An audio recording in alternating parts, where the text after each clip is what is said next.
Today we're on the island of Birka. This was a once thriving Viking town, at a time when there were only few towns in Europe. This was perhaps one of the most populous, with 1,500 people, warriors, families, traders, all lived together in this rather limited space. Here today we're looking at the excavation of the Black Earth Harbour. Why it's called the Black Earth Harbour can be seen when we look at this pile of black earth.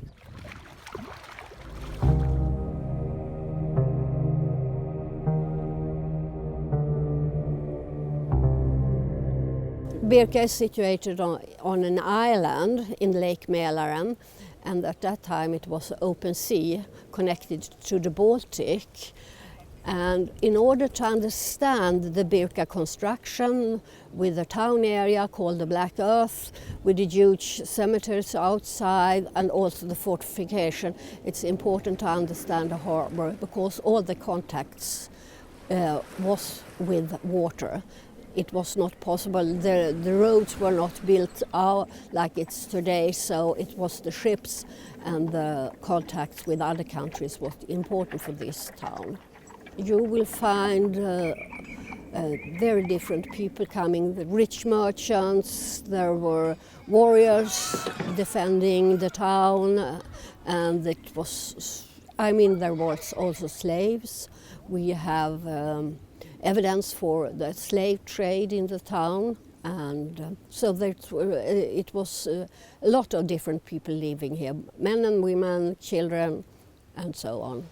Last year, Lena and her colleague Sven Kalmering completed a 2-year project based around the Black Earth Harbour. In 2015, a sensational Viking Age dragonhead was found during a dig carried out by Lena and her colleagues. In July 2016, another exciting find was made. Today we have found a wonderful oval brooch belonging to a woman. Excavations on Birka generally turn up thousands of objects. During this dig alone, archaeologists found between 3,000 and 4,000 artefacts. Sometimes it's the big finds, and it's really exciting to find an oval brooch like this specimen we found this morning. But it's also the small things, and you miss them quite often because they're so tiny when you just scrape on the surface. And even though if bone is dominating the material, sometimes we find other stuff which is really nice as well, like this small glass bead we've just found. It's broken and ended up in the harbour basin, but also handicraft, production, daily life really. Here we have a potsherd, you can see the rim here, so vessels, but also stuff like this, which doesn't look much for the untrained eye maybe, but it's part of a casting mold. So this is the mold which maybe was used to produce this oval brooch we found this morning. One of the most important parts of Birka was the harbour, the oldest parts of which were probably built in the 8th century.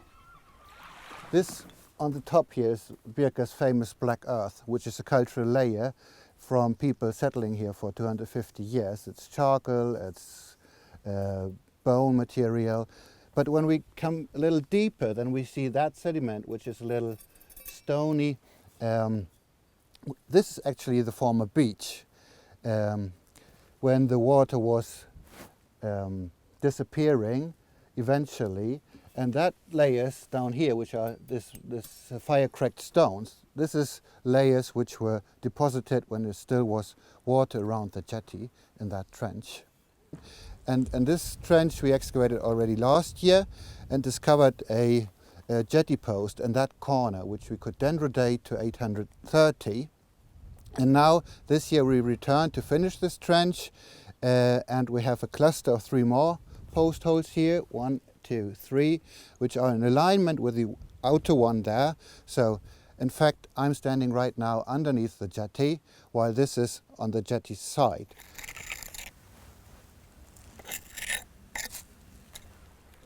The Viking Age was a wood culture, and that's the reason why we don't see any construction above the earth or soil. and it was all burnt down, and that's why the soil is so black. I know from the garrison close to the rampart that was set on fire in the last stage and abandoned. And what happened here we really don't know, because the layer that we have, they are cultivated and destroyed, the youngest layer, so we don't exactly know. But it might be so. There are some signs that it could also be abandoned and burnt on.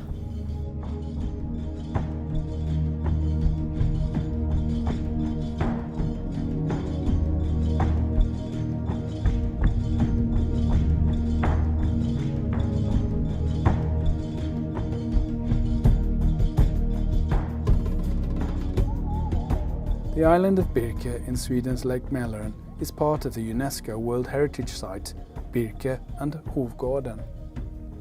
This site is an archaeological complex which illustrates the elaborate trading networks of Viking Age Europe and their influence on the subsequent history of Scandinavia.